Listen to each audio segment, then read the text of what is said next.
Hey, what's going on, fellow collectors? Let's be real for a second. If you look in a jar of old pennies right now, you're probably going to find a 1962 Lincoln cent. Between Philly and Denver, the mint pumped out over 2.4 billion of these. It is the definition of a common year. Usually these coins are worth their copper weight, about 2 or 3 cents maybe. But here's the twist. While 1962 cents are everywhere, flawless 1962 cents are almost impossible to find. The dies were overworked, the bags were tossed around, and most of these coins were, well, spent. Let's break down why some 1962 pennies are junk and why others are finding their way into high-end registry sets.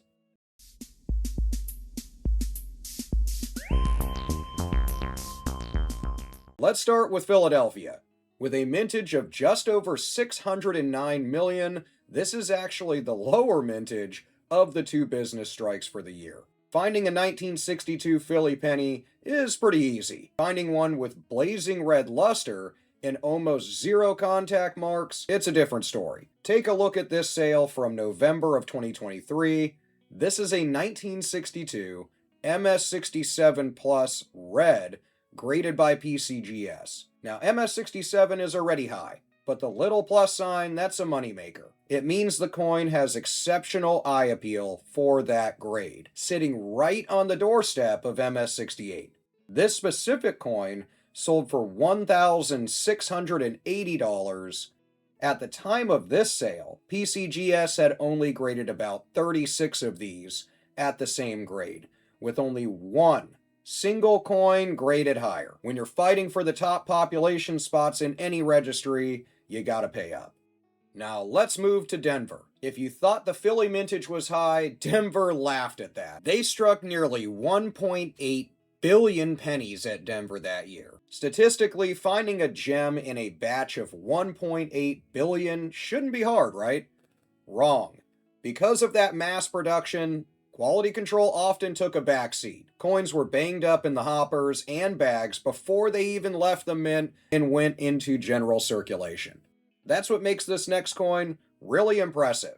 On May 4th, May the 4th be with you, 2025, an NGC graded MS67 Plus red crossed the auction block. It brought in $1,050, and again, notice that plus designation. According to the NGC census, there are only about 7 coins graded higher than this one. Out of 1.8 billion, finding one that survived in this condition is basically like finding a needle in a haystack, inside another haystack. For a 1962 D to hit 4 figures, it has to be spectacular, and this one was. Finally, we have to look at the proofs. In 1962, the mint produced over 3 million proof sets. These were handled with care, though, sealed in packaging and sold to collectors. So high-grade proofs are much more common than high-grade business strikes for this year. But common doesn't really mean they aren't beautiful, of course. Check out this PR69 red cameo that sold in October of 2024. It went for a very affordable $61. Now, PR69 is just 1 point away from perfection, which is 70. And getting that cameo designation means you have that nice, frosty contrast on Lincoln's bust against the mirrored fields. For $61, this is arguably the best bang for your buck in the 62 lineup. You get a virtually perfect coin that looks incredible, without the $1,000 price tag of the rare business strikes. It's a great entry point, and you can see many of them go sub $100. So what's the takeaway on 1962? This year is a masterclass in condition rarity. If you have a brown, worn 1962 penny in your pocket, it's cool because it's copper, but it's not going to retire you. The gap between an MS66 and an MS67 Plus is the difference between a $10 coin and a $1,000 coin.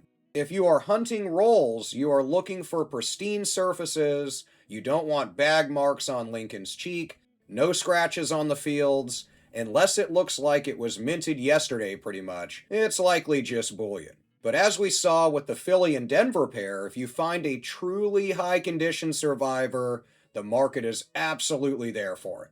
So let me know, do you check your 1960s pennies for high grades? Do you toss them in the old copper jar or just in the old bin? Do you even collect pennies? Let me know in the comments below. Let me know what you've been coming across in your coin and banknote searches as well. I love hearing about that stuff. And as always, happy hunting. I hope you find that next big treasure.